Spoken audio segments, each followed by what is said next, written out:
North Korea says the United States is on the verge of committing an act of war and that its reckless, provocative insanity will be met with merciless retaliation from Pyongyang. International scandal resulting in espionage, cyber attack and leaks of sensitive emails reaching the very top of a major studio. It resulted in the loss of reputation, millions of dollars, and refusal to screen the film, with the threat of war and even the president of the USA getting involved. And all of that because of one stoner comedy. Let's just back it up a moment. You just said that you were gay? So before James Franco became sort of persona non grata in Hollywood over various allegations, he was a movie studio's darling and often worked with Seth Rogen on stoner comedies like one of my favorites, The Pineapple Express. You can smoke this? Hell yeah, man. No. This is the future. This is like the apex of the vortex of joint engineering. And their movies were funny, did well at box office, and together with writer and producer Ivan Goldberg, they were flying high. Metaphorically speaking, of course, although, you know. I get high every single fucking day. You haven't missed a day since... I was in Singapore once. You can't smoke weed there. At the beginning of 2010s, they had an idea for yet another comedy targeted at students who stay up way too late. The Interview is a 2014 political comedy, a classic Rogen-Franco duet with quotable lines and stupid jokes. Haters gonna hate, and ain'ters gonna ain't. That is not an actual thing people say. And the premise is stupid indeed. Rogen and Franco play talk show producers who secured an interview with Kim Jong-un, the actual leader of North Korea, played by Randall Park, Asian Jim from The Office. Who are you? Who am I? I'm Jim. We've been working together for 12 years. Weird joke, Dwight. But of course, their simple plans get interrupted when the CIA recruits them to poison and take out Kim Jong and prevent a nuclear war. Exactly. They hate us because they ain't us. I mean, it's a movie to watch with your mates for a good laugh. Definitely not pushing the boundaries of cinematic experience. And I actually had some involvement with it, but we'll get to that. So the problems started early, because it's one thing to offend a small group of people and another to piss off a dictatorship with nuclear and cyber capabilities. So in June 2014, the North Korean government threatened the United States if Sony Pictures, the distributor of The Interview, released the movie, calling it an act of war. The act of making and screening such a movie that portrays an attack on our top leadership is a most wanton act of terror and act of war, and it's absolutely intolerable. Now, this mobilized the Americans who pride themselves on the idea of freedom of speech. They would not be bullied by a totalitarian state which wanted to censor them.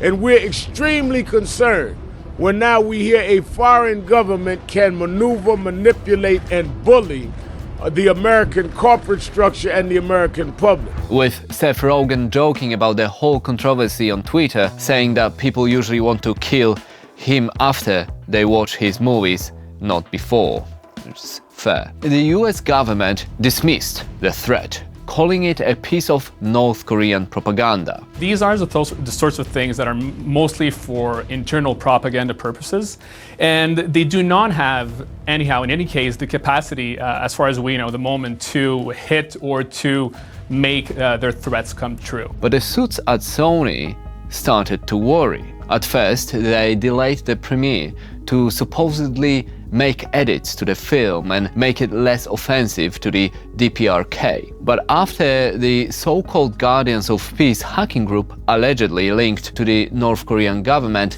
hacked Sony's system and threatened to hack any movie theater that plays The Interview, Sony cancelled the 25th of December premiere. Within just the last hour, Sony announced it will not be releasing the movie The Interview on Christmas Day. This comes after the Sony hacking group, Guardians of Peace, pledged to target movie theaters that allow the movie's screenings. According to Sony, it was because the theater chains themselves didn't want to screen it. They were terrified, essentially giving in to the threats. Now, this didn't go down well with the US government, with President Barack Obama criticizing the decision and the media writing about the defeat of American freedom. So I think they made a mistake. I wish they'd spoken to me first. I would have told them, do not get into a pattern in which you're intimidated by these kinds of criminal attacks. And I wouldn't blame you if you thought that this was the end of the story. You know, they took the loss, they wrote off the film and moved on. But that's not what happened. And the funny thing is, the movie started making money.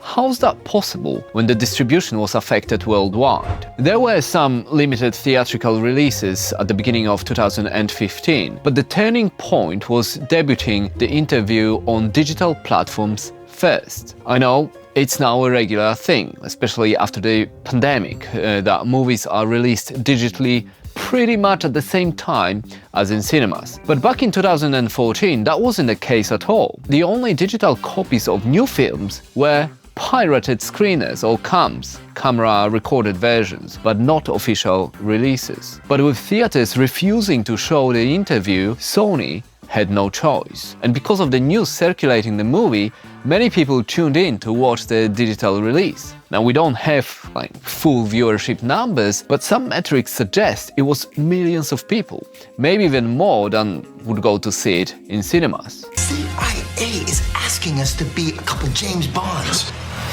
You two have a dictator to kill. We're probably not the most equipped people to do this. I will not drop you. Owie! The Interview, rated R. Get The Interview now on digital HD. So it gave everyone a glimpse into the future and what streaming means for cinema, box office and movie distribution. Now that conversation is still going on today as the cost of going to see a film goes up with the snacks and parking fees and annoying people in the room.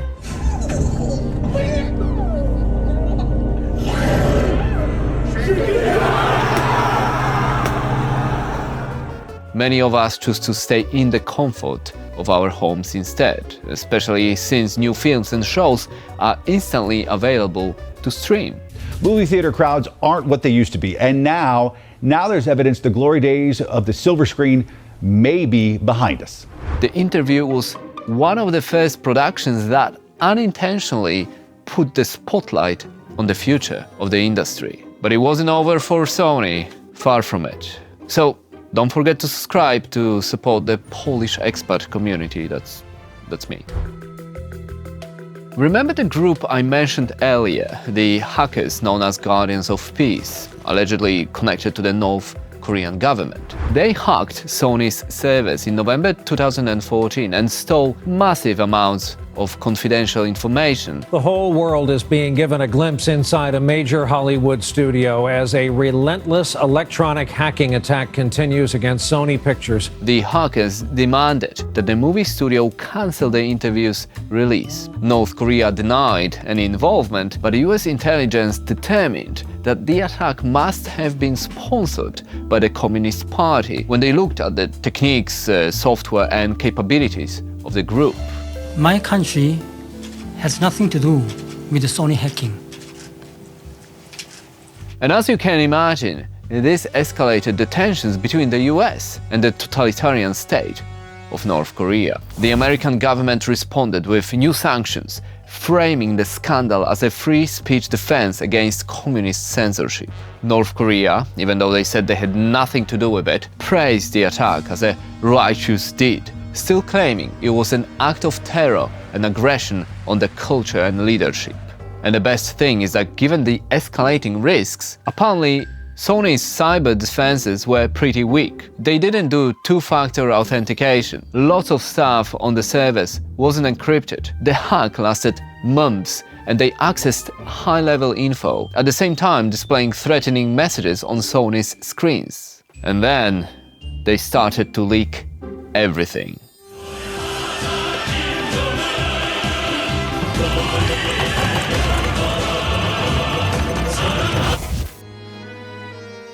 It's the hack heard and seen around the world.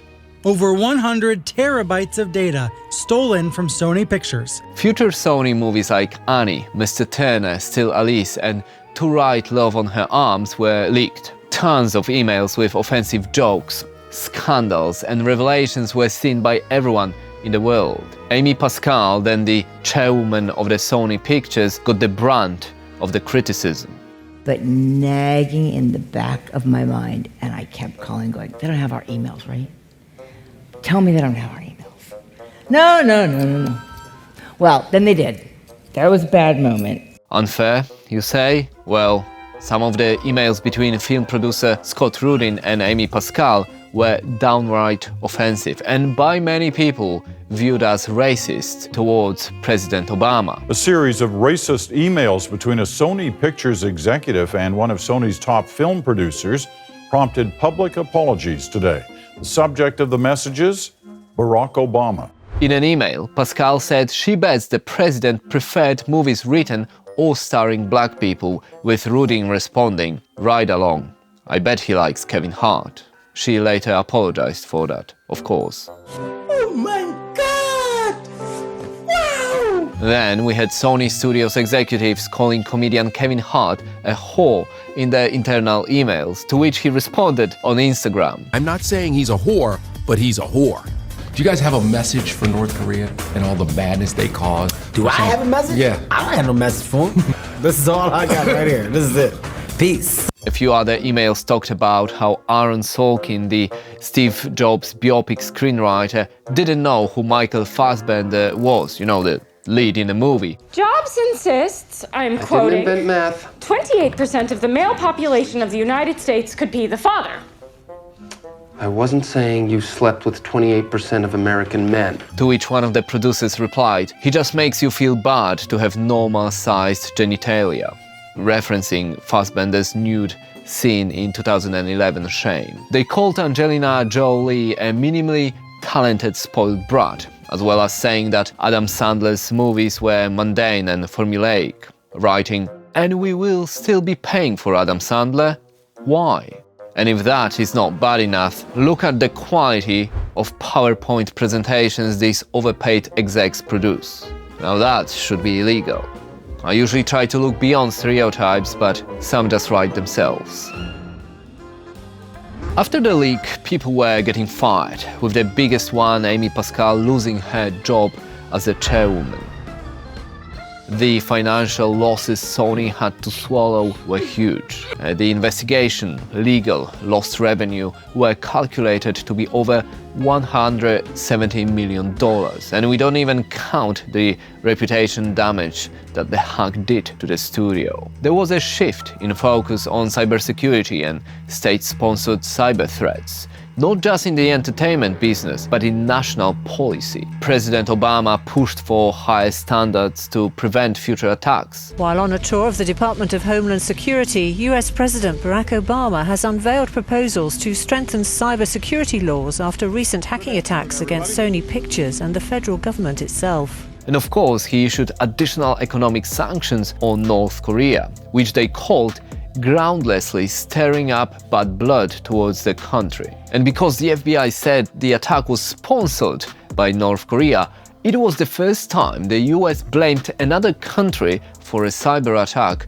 on a private company. They teach about the case at universities. Like I mentioned before, I also have a personal connection to this story. So in 2014, I worked at the movie studio at International Sound, and we did a lot of work for Sony. So we were in the middle of everything that was happening, and the news of leaks were coming out daily, with panic spreading in the industry because nobody knew what was happening. And when Sony was debating the release of the interview, we actually had the movie months before anyone saw it, and we watched it in one of the production theaters. Yeah, it was funny, but not nuclear war level funny.